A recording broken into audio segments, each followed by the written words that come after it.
همین بویگری چیزی زرین ترین در تاجیکستان حلق است. مثل اینجا دوره بینایی کلان و این خیلی چیز این چیز هست لیکن همون چیز زرین نیست. زرین چیز همون خودی حلق. فکری من هست که مثل تاجیک‌ها خندیدن ناز میبینند، شوخی کردن و این خیلی چیزها رفت آمدش بسیار اویل‌ها هم مستحکم مبانی هم دیگر همه اینجا هشتبارش میدونن. جای ما بسیار وقت هشتبار اینقدر سال دور از ما باشد نمیشناسیم. این چیز بسیار خوب است. چکلی که مرکه کلان بود، چکلی که رفت اومد بسیار بود، یگان چیز پزد همسایه فرار میکند. همین چیز بویگری دولت. این چیز در دیگر دولت نیست. جای ما به نیست این چیز ها. برای همین فکری من هست تاجیک ها هم همین چیز کپیده رفتنش درکو. حواس نکند که دیگر جا، چون که دیگر جا همین بویگری نیست. این چیز ما به بسیار زرین، بسیار خوش و حسن. ما هم اینو بینید، همین بویگری ما خودمان. 6 فرزند. اگر در استرالیا باشم هیچ وقت 6 نمی کردیم. 2 یا 3 مکسیمال. ما اینجا اومدیم فهمیدیم که خورسند، هشتبار، یک جای بودن ناز است. سال دوام دادیم 6 شد. دیگه اسپیت نکردیم لیکن این به هم خدا با شکر یک بویگری ما همینو. نه اون که پول، نه اون که خانه فسان. بویگری ما همین فرزند خودمون. این چیز از تاجیک ها یاد گرفتیم. 18 سال پیش این اویله از استرالیا به تاجیکستان آمد. اقلیم، باد و هوا و مناسبت مردم تاجیک جفری دیلان و همسرش بتانین را مفتون ساخت. از این رو این اویله تصمیم گرفتند که به تاجیکستان مانند. آن وقت یک دخترچه 5 ماهه داشتند که نامش جمایمن بود. جفری و بتامین به خلاصه آمدند که نام دخترچهشان جمایمن را به نام تاجیکی جمیله عوض کنند. الحال این اویله استرالیا که در ناحیه ظفرآباد ولایت سوخت زندگی میکنند. ما همکورس بودیم و هر سال پرکتیک باریم ما کدام فرما به برآمده کار میکردیم. یک وقتا جای سبزور برفتیم که باید ما درختی سبشان تازه کرده خوشو کرده سبای مایدشه چینه پرتاییم. مقصد دیگه سباش کلان شود که این یک طرفی درخت میکرد ما لیسنسه برآمده کار میکردیم. گویا که همونجا قریب نمیدونم 40 ساعت زیاد مثلا کار کرده یک دیگر قطعی شناس شدیم.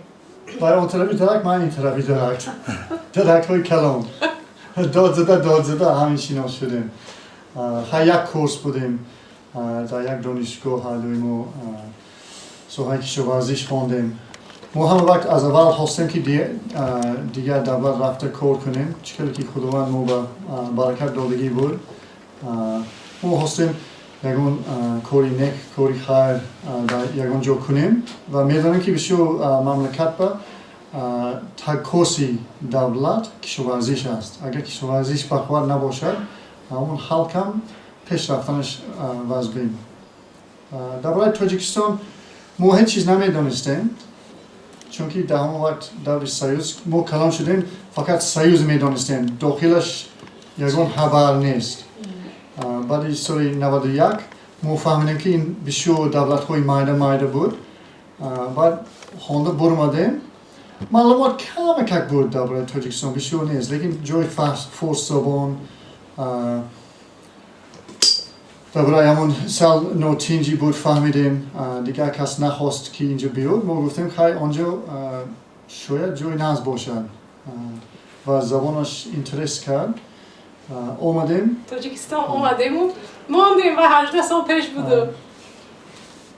تغییر نام نمودن اعضایان اویله استرالیایی به خاطر نزدیک شدن با مردم تهجایی، آموختن عرف و عادت و عنعنه‌های ملی تاجیکان بود. همین طریق سردار اویله جفری جمشید و همسرش بتانین بنفشه نامگذاری شدند. حالا زندگی آنها به مانند دیگر اویله‌های تاجیک صورت می‌گیرد. دوام 18 سال جمشید و بنفشه صاحب 6 فرزند شدند. پدر خانواده جمشید گفت که مقصد زیاد نمودن نسلش پیش از همه به خاطر مستحکمی اویله‌اش است. هر فرزند این خانواده ному насаби австралиягӣ ва ҳам тоҷикӣ доранд.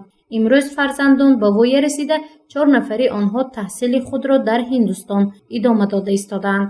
این نامی که بر فرزندتون میگذارونید بسیار وقت همه خیلی میشود. مثلا نامی خوشرو گذارونید اون بچه هم تاثیر میکنند.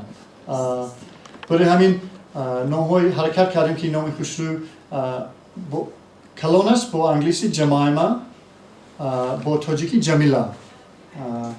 این یک پیامبر داشت که 10 فرزند داشت، 3 دختر داشت، همه خوشروترین دولت بود. بعد نام جمایما گفت های با تاجیکی جمیلا چونکه معناش مانند. این کس تاجدین با انگلیسی نامش تیموتی یعنی با قوت و باور کردن های تاجدین نام مانده. این کس با انگلیسی هیو این هم یک دلش جسور با این نام اینجا ایسامدین نام مانده. این دکترم نامش با انگلیسی هایدی تاجیکی نیلوفر. بعد این کس با انگلیسی نامش آیزک با تاجیکی وای نامش ایسحاق میشد. ایسحاق. بعد آخرانش با انگلیسی نامش همینی این سلوتینجی هماهنگ برای همین نامش با تاجیکی همون معنا صلحیه. 6 нафар фарзанди Ҷамшед ва Бунафша ба ҷуз аз забони модариашон пурра бо забони тоҷикӣ суҳбат мекунанд. онҳо Тоҷикистонро ватани дуюми худ меҳисобанд. аз рӯи нақли сарвари ин хонавода фарзандони онҳо дар Австралия таваллуд мешаванд, вале дар Зафаробод ба воя мерасанд. аз ин рӯ урфу одат, тарзи пӯшидани либос ва муносибатҳо мисли тоҷикон аст. падари хонавода Ҷамшед низ ҳамин хислатро дар фарзандонаш тарбия кардааст то дар муносибат мисли тоҷикистониён бошанд. ҷамила фарзанди калонии онҳо мебошад. همه چیز میتونیم. استرالیا اکن حالی جایق دکانه و نداریم. خیلی حالی میبینیم. من تاجیکستان کلان شدیم جای نست. من خودم 4 سال در مکتبی تاجیکستان خواندم. بعد همین 6 سال باز در هندوستان خواندستم. هر جا زندگانی میکنیم. اونجا رویم یاد میکنیم. اینجا بیام و جای یاد میکنیم. падари ин оилаи австралиягӣ Ҷамшед мегӯяд дар интихоби касб фарзандонам озод ҳастанд. ҳар чӣ хоҳанд ҳуқуқ доранд, аммо пеш аз ҳама новобаста аз духтур, муҳандис ва ё раиси ягон ташкилот шуданаш бояд инсони хоксор, хушмуомила ва заминӣ бошанд. ин оила дар ноҳияи Зафаробод фермаи парвариши чорвои хурд ва сехи панирбарорӣ дорад. аммо муфассал дар ин бора гузориши минбаъдаи барнома навор омода намуда пешкаши шумо мегардонем. гузориши Мафнушкур ва Саид Мухтори Саиданвар барои барномаи иттилоотии Хабар.